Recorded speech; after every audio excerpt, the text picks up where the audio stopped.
इतिहास लोक में आपका अभिनंदन। इतिहास पाठ में आज हम पढ़ेंगे चंद्रगुप्त मौर्य के विषय में। मेरे पास जो किताब है उसका नाम है प्राचीन भारत का राजनीतिक तथा सांस्कृतिक इतिहास, जिसे लिखा है प्रोफेसर विमल चंद्र पांडे ने। मित्रों, पिछले अंकों में हमने यह जाना कि चंद्रगुप्त मौर्य के कारण भारत राजनीतिक दृष्टि से एक सूत्र में बंधा।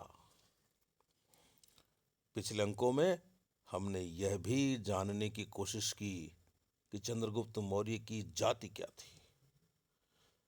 मित्रों, आपको याद होगा मैंने यह भी कहा था कि हमें महान लोगों की जातियों पर नहीं जाना चाहिए। जाति जो भी रही होगी चंद्रगुप्त मौर्य की, वह शूद्र रहा होगा, वह क्षत्रिय रहा होगा, वह ब्राह्मण रहा होगा, वह जो भी रहा होगा, लेकिन उसने भारत के इतिहास में अपनी एक ऐसी जगह बनाई है जिसे कोई चाहकर भी भुला नहीं सकता, कोई चाहकर भी चंद्रगुप्त मौर्य की उपेक्षा नहीं कर सकता। भले ही अंग्रेजों ने सिकंदर को महान बताया हो, लेकिन उस दौर में यदि हम किसी व्यक्ति की महानता को सिद्ध कर सकते हैं भारत के संदर्भ में, तो वह व्यक्ति है चंद्रगुप्त मौर्य।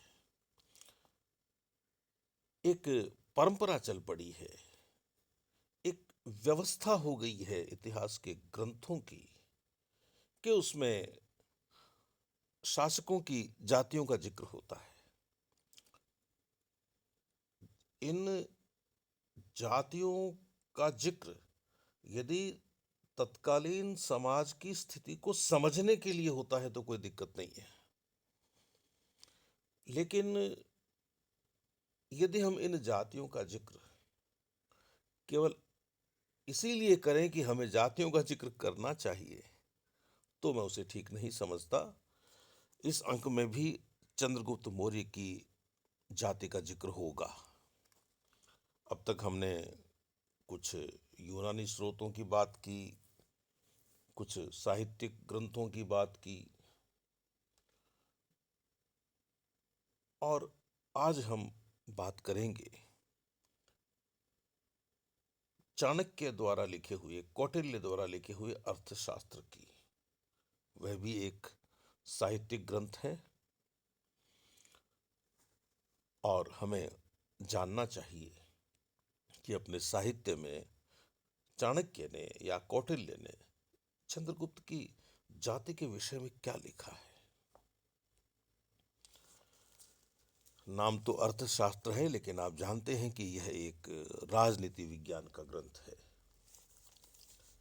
प्रोफेसर पांडे लिखते हैं, हमें यह देखना है कि स्वयं कौटिल्यकृत अर्थशास्त्र चंद्रगुप्त की जाति के प्रश्न पर क्या प्रकाश डालता है। अर्थशास्त्र के अंत में एक श्लोक है जिसमें लिखा हुआ है कि इस ग्रंथ की रचना उस व्यक्ति ने की है जिसने अतिशीघ्र बलवत मातृभूमि तथा उसके शास्त्र और शस्त्र को नंदों की दासता से मुक्त कराया। इस श्लोक से ऐसा ध्वनित होता है कि चाणक्य की दृष्टि में नंदों का आधिपत्य राष्ट्र के लिए कल्याणकर नहीं था। कदाचित उसके लिए ऐसा सोचना स्वाभाविक ही था। चाणक्य ब्राह्मण व्यवस्था का पोषक था, उसके लिए वर्णाश्रम धर्म का अनुमोदन स्वाभाविक था। इस धर्म के दृष्टिकोण से शूद्र नंदों को राज्य करने का अधिकार नहीं था। यह क्षत्रियों का धर्म विहित कर्म था। अभी मैं जाति की बात कर रहा था ना। यदि बात इस तरह लिखी जाती है जिस तरह यहां प्रोफेसर पांडे ने लिखी है कि एक ब्राह्मण शूद्र की सत्ता को स्वीकार करना नहीं चाहता था, इसलिए उसने उस सत्ता को हटाया या उन लोगों को सत्ता से बेदखल किया जो शूद्र थे, तो हम कहीं न कहीं उस दौर की सामाजिक स्थिति की चर्चा कर रहे होते हैं।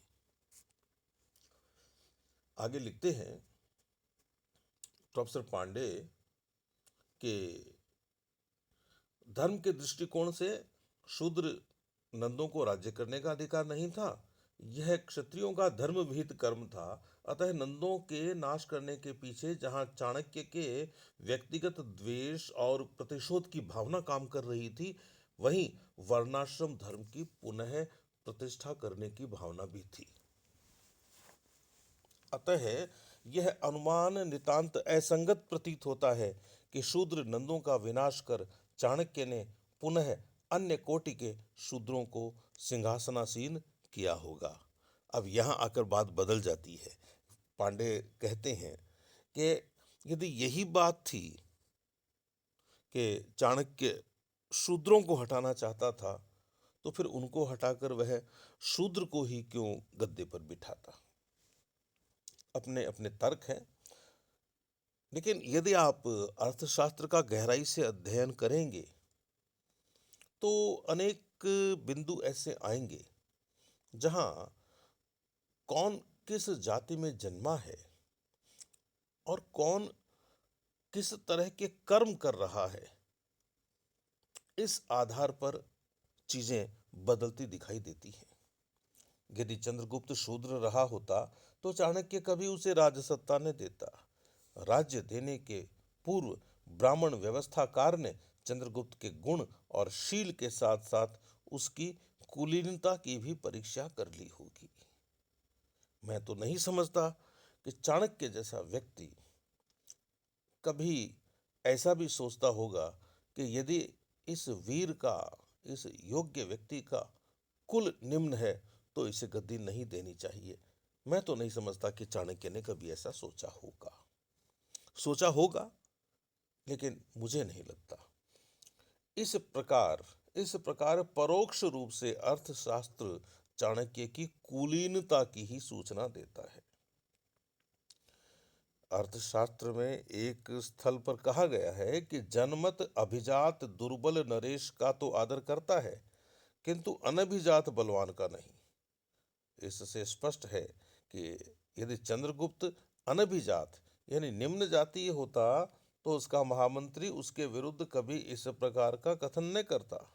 अतः यदि अर्थशास्त्र में चंद्रगुप्त की जाति के संबंध में कुछ उल्लेख है तो वह उसकी उच्च जातीयता का ही द्योतक है। मित्रों, चाणक्य का विस्तार से अध्ययन करने से, उसको गहराई से पढ़ने से यह समझा जा सकता है कि अभिजात और अनभिजात के विषय में चाणक्य के वास्तविक विचार क्या थे।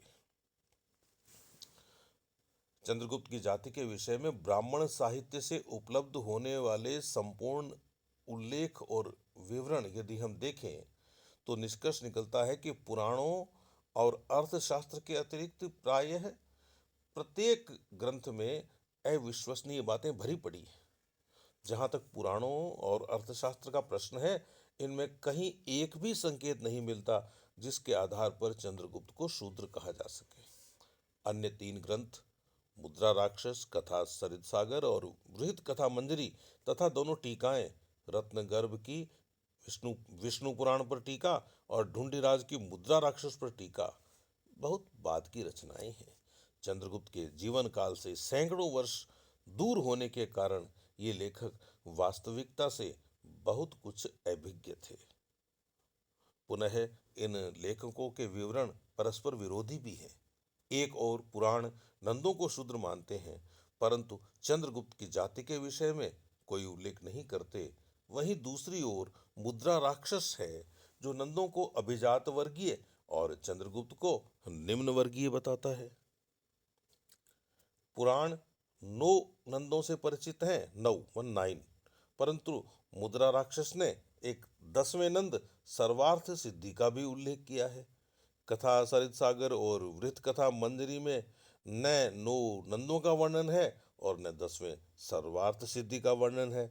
इन ग्रंथों ने दो नवीन विभूतियों पूर्वानंद और योगानंद का उल्लेख किया है, परंतु न तो उनकी जाति का स्पष्ट विवरण दिया है और न ही उनके पारस्परिक संबंध की बात कही है। मुद्रा राक्षस के टीकाकार के अनुसार मुद्रा राक्षस के टीकाकार के अनुसार नंदराज के दो पत्नियां थी, सुनंदा और मुरा। मुरा शूद्र थी और उसके पुत्र का नाम मौर्य था। इस मौर्य के 100 पुत्र थे, उनमें से चंद्रगुप्त एक था।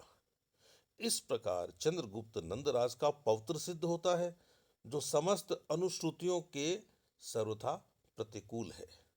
पुनः इन ब्राह्मण ग्रंथों के कथानक इतने कपोल कल्पित हैं कि उन पर कोई विश्वास नहीं कर सकता।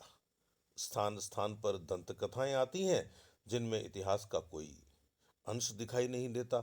ऐसा प्रतीत होता है कि उनमें एकमात्र 3 ऐतिहासिक नामों चाणक्य, चंद्रगुप्त और नंदराज की ही समता है। इनके चतुर्दिक जो कथानक गढ़े गए हैं, वे नितांत परस्पर विरोधी और अविश्वसनीय हैं। अतः चंद्रगुप्त के जाति निर्धारण में हमें उनसे विशेष सहायता नहीं मिलती। ऐसी परिस्थिति में हमें अन्य साक्ष्यों की सहायता लेनी होगी। अब बौद्ध साहित्य की बात करते हैं। बौद्ध साहित्य के अंतर्गत सबसे ज्यादा महत्वपूर्ण है महावंश। इसमें लिखा हुआ है कि ब्राह्मण चाणक्य ने नवें धननंद का विनाश कर चंद्रगुप्त को संपूर्ण जम्बू द्वीप का सम्राट बनाया। यह चंद्रगुप्त मौर्य क्षत्रिय था। महावंश पर लिखित टीका में चंद्रगुप्त को मौर्य नगर के राजवंश का कुमार बताया गया है। यह वंश क्षत्रिय शाक्यों की ही एक उपशाखा था। इस विषय पर महावंश का वर्णन इस प्रकार है। जब महात्मा बुद्ध जीवित थे, तभी विदूढ़ राजा ने शाक्यों के राष्ट्र पर आक्रमण किया। शाक्य वंश के कुछ व्यक्ति इस आक्रमण से अपना देश छोड़कर हेमवंत पर आ बसे। वहां उन्हें निवास के लिए एक अत्यंत सुंदर और रमणीक स्थान मिला। यह स्थान घने वृक्षों के बीच और शुद्ध जल के समीप था। यहीं बसने की उनकी इच्छा हुई। एक प्रदेश में जहां अनेक मार्ग मिलते थे, एक सुरक्षित नगर बनाया गया। इस नगर के भवनों का निर्माण मयूर की ग्रीवा यानी मोर की गर्दन के समान था।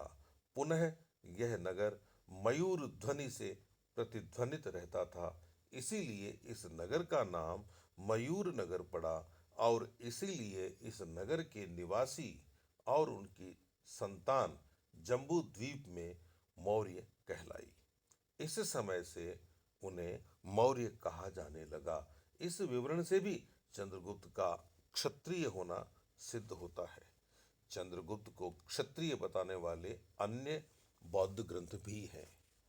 महापरिनिर्वाण सुत्त का उल्लेख है कि जब महात्मा बुद्ध का देहावसान हो गया, तो पिप्पली वन के मौर्यों ने भी कुशीनगर के मल्लों के पास यह संदेश भेजा कि आप लोग भी क्षत्रिय हैं, हम भी क्षत्रिय हैं, इसलिए हमें भी भगवान बुद्ध के शरीर के भाग प्राप्त करने का अधिकार है। भगवापि खत्तियो मयमपि खत्तिया मयमपि अर्हाम भगवतो शरीरानम भागम। इस प्रकार महाबोधि वंश का कथन है कि कुमार चंद्रगुप्त नरिंद कुल संभव यानी राजवंशीय था। यह राजवंश शाक्य पुत्रों द्वारा निर्मित मौर्य नगर का था। दिव्यावदान में चंद्रगुप्त के पुत्र बिंदुसार और पौत्र अशोक को भी स्पष्टतः क्षत्रिय कहा गया है। तो मित्रों, यह था आज का इतिहास पाठ, जिसमें हम चंद्रगुप्त मौर्य की जाति की चर्चा कर रहे थे। अभी यह चर्चा जारी रहेगी। अगले अंक में हम फिर मिलें। तब तक के लिए आप अपने इस मित्र को आज्ञा दीजिए। इतना जरूर कहूँगा कि साथ बने रहिए। अभी हमें बहुत दूर तक जाना है और यदि आप साथ नहीं रहेंगे तो बहुत सारी चीज़ें ऐसी होंगी जो हम जो हम कर नहीं पाएंगे। तो नमस्ते, फिर मिलेंगे।